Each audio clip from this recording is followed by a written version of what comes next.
Hey, how's it going, everyone? Today I'm going to talk about an important topic that I'm sure many of us are facing right now, and that is Americans right now are living paycheck to paycheck. And it's so important that we invest in our future, especially at these hard times, because at the end of the day, we need to look after ourselves. We cannot be in this perpetual rat race on this hamster wheel, not moving anywhere.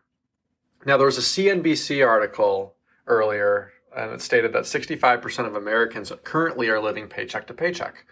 This is enormous. And guys, we've always had Americans that have been living paycheck to paycheck. When they hit the hard times, they just throw out the credit card, charge it, and then they have that 28% APY.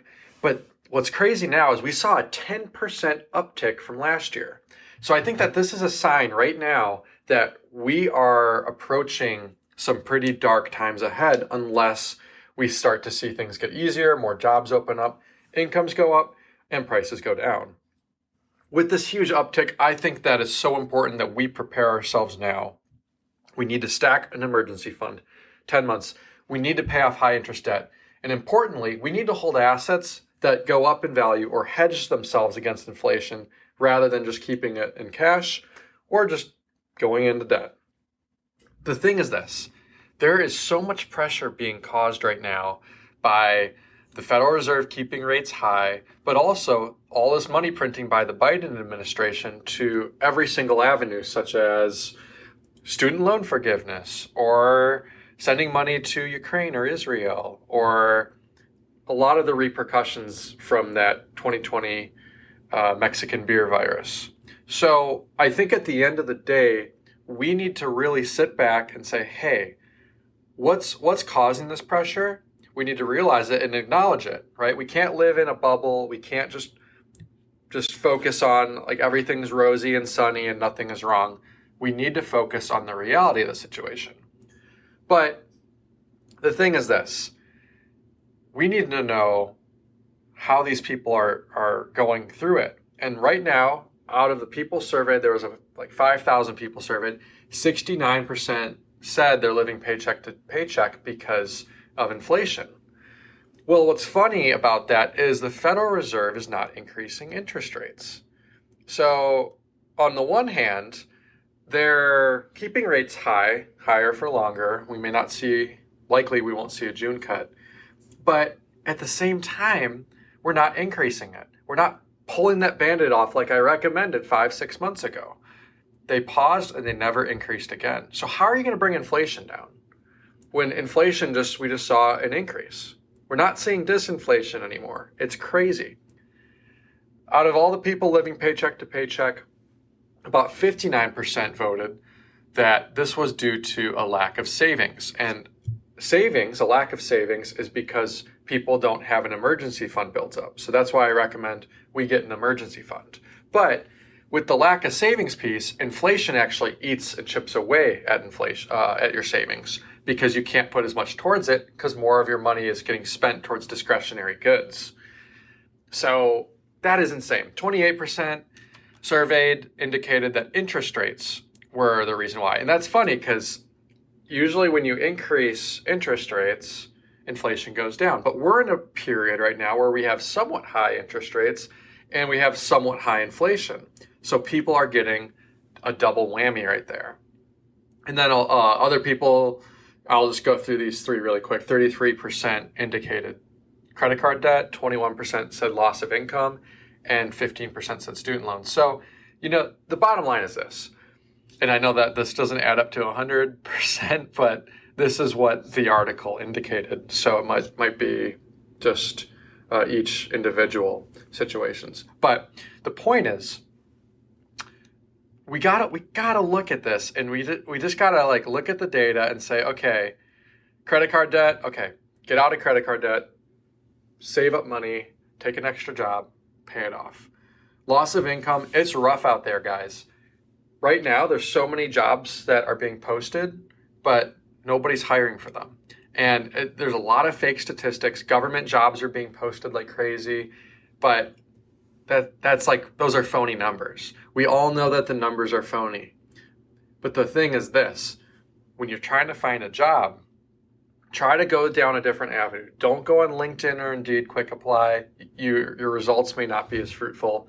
Try to know someone or try to contact someone on the inside, or take a unique approach. Take out one of the hiring managers to coffee. Find a way.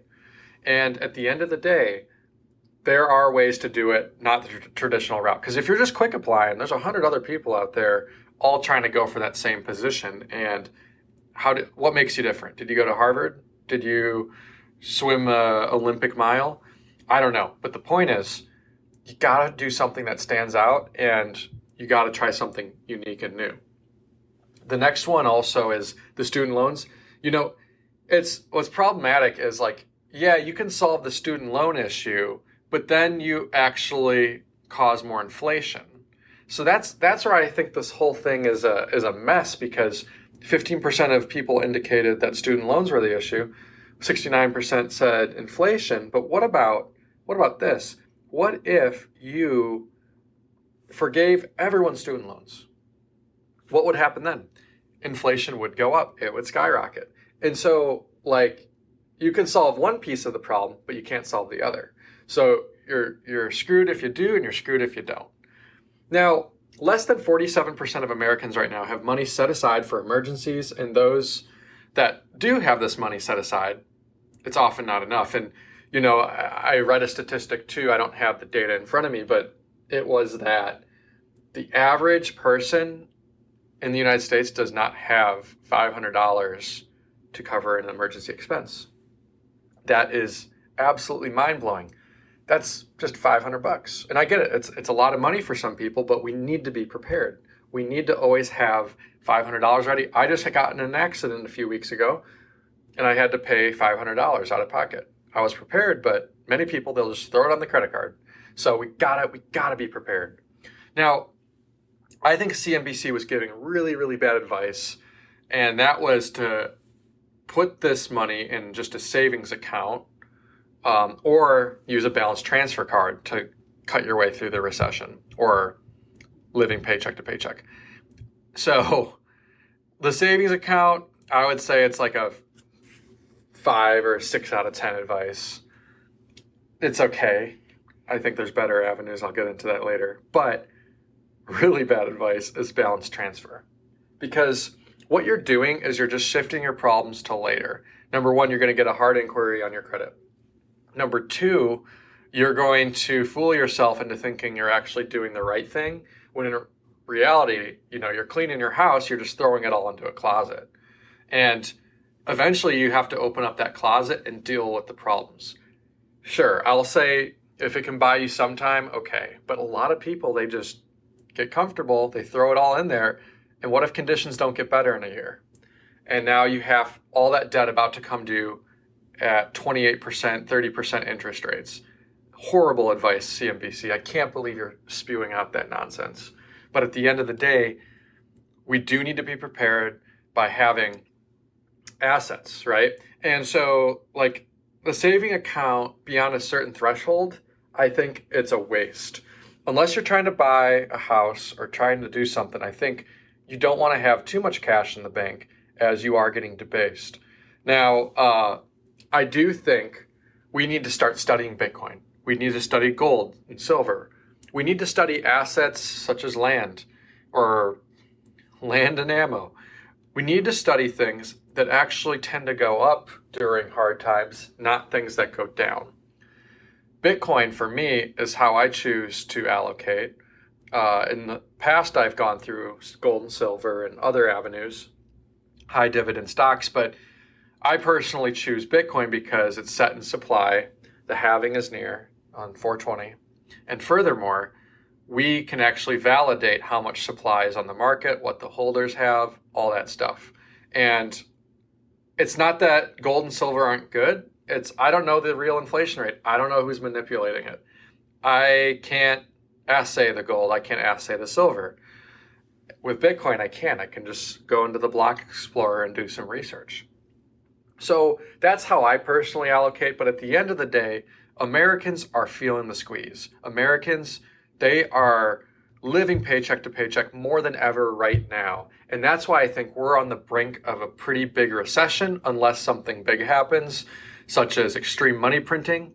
But even if we have hyperinflation and extreme hotness in the economy, I think we're going to also face a crash. If we raise interest rates and we go that route, I think we'll have a crash that way as well. I think we need to prepare right now, cut down our spending, take a second job, be smart with how we're spending our time, and really focusing on the future, because at the end of the day, the recessions, depressions, these dark times that we may be entering, this is where wealth is generated, and we cannot let that go to waste. I know so many people that saying, oh, if I would have, maintained my job or would have gotten this in the last recession, I would have been a millionaire. Or if I would have invested in real estate in 2009, 2010, I would have made up millions of dollars. That's coming up pretty soon, guys. So get your credit, get your financial position in order, and you will be able to ride this wave like nobody else.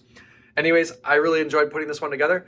Please be sure to share this around if you liked it. Leave a comment. I have a link in the description below.